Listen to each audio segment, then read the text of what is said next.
You know that version of you, the one who's calm, clear, unbothered, the one who doesn't just quickly reply to a text that ruins her mood for 6 hours, the one who can sit in silence without immediately spiraling into, do they hate me? Did I sound weird? Should I move to a new country and start over as a woman who drinks matcha and has boundaries? Yeah, that version, she exists. But you don't meet her at brunch. Like, you don't meet her on a group trip where everyone's go with the flow, except the flow is chaos. You don't meet her when you're busy being nice, being available, being the emotional customer service department. You meet her when you're alone long enough to stop auditioning and before you roll your eyes. No, I'm not saying you need to become a mysterious forest witch who only communicates through candles and journal prompts. I'm saying solitude used correctly is not loneliness. It's strategy. It's the moment the noise shuts up and your brain goes, oh, so this is what I actually think. The problem, nobody says out loud. Most women aren't scared of being alone. We're scared of what shows up when we're alone, because when it's quiet, there's no distraction from your real feelings, your real standards, your real exhaustion, your real, why am I tolerating this? And that can be inconvenient because clarity has consequences. Clarity makes you break up. Clarity makes you exit group chats. Clarity makes you stop just being chill about things that are not, in fact, chill. So what do? We stay busy, we stay connected to everybody, we stay reachable, we stay nice, we keep the noise running like a fan in the background, so we don't have to hear ourselves. If this is landing for you, don't go anywhere, like and subscribe, because you need to hang in there. Now, here's the curtain pull moment. A lot of people aren't living. They're reacting to texts, reacting to opinions, reacting to TikTok therapy, reacting to someone's cousin's engagement photos that triggered an identity crisis. They're surrounded by voices and somehow still feel lost. Because if you're never alone long enough to think clearly, you will start calling other people's needs your personality. You'll start confusing attention with love, comfort with safety, being liked with being respected, and you'll report for duty every time someone needs you. Meanwhile, your real self is sitting in the corner like, excuse me, I also live here. Solitude isn't isolation, it's detox. Solitude is where the masks crack, not the fake mask, the survival masks. The one that says, I'm fine. The one that says, whatever you want. The one that says, I don't care. When you care a lot. You care enough to lose sleep and drink water aggressively. When you're alone long enough, you stop lying to yourself, and that's why solitude is powerful, because it strips away the flattering noise and leaves you face to face with your patterns, your attachments, your people-pleasing, your dependence on approval, dressed up as being a good person. And yes, it's uncomfortable, but so is waxing, and we still do that. Let's talk about being alone the female way, because men make solitude sound like I vanished. I became a weapon. I returned colder. And women are like, I vanished, I cried, I cleaned the kitchen, I had an emotional breakthrough while folding towels.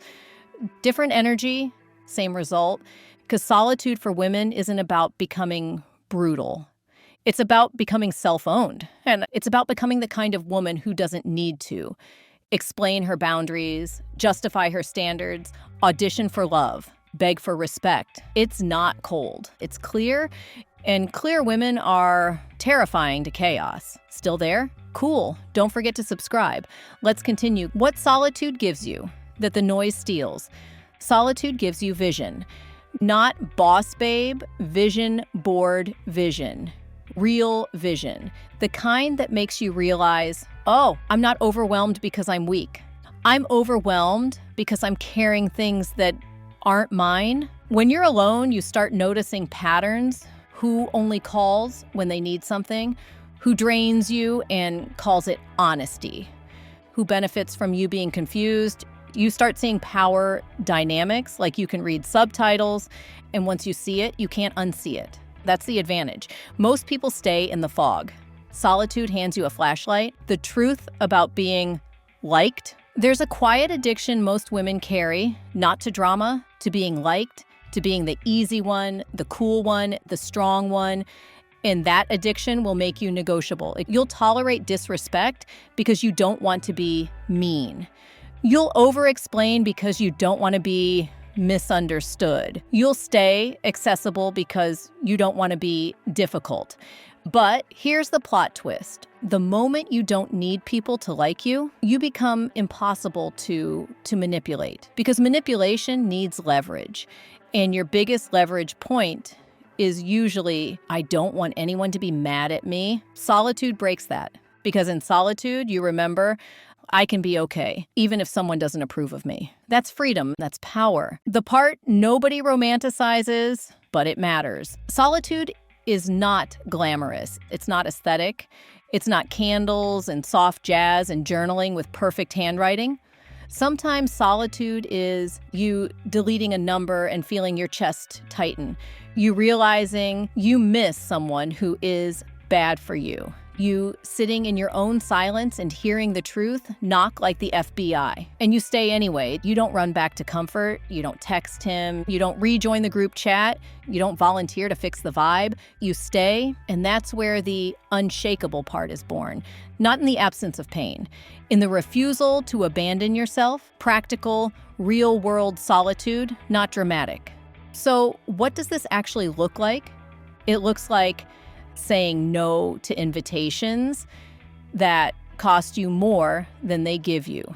Taking yourself on a walk without turning it into content.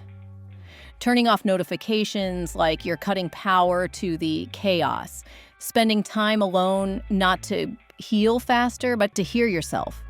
It looks like choosing a quiet night even when FOMO taps you on the shoulder, letting people misunderstand you, letting someone be disappointed, letting the world keep spinning without you managing it. And the wild part, the more you practice this, the less you need to disappear. Because you're not disappearing anymore, you're returning to yourself. Here's the question I want to leave you with.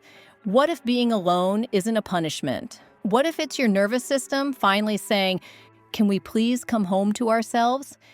What if solitude isn't where you become colder, but where you become cleaner? Cleaner standards, cleaner choices, cleaner relationships, and cleaner mind. And maybe the goal isn't to walk alone forever. Maybe the goal is to become so solid alone that you never beg for crumbs and company again.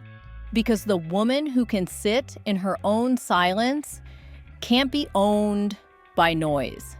And that changes everything. If this message shifted something in you, you're in the right place. Thank you for watching. I'll see you in the next one.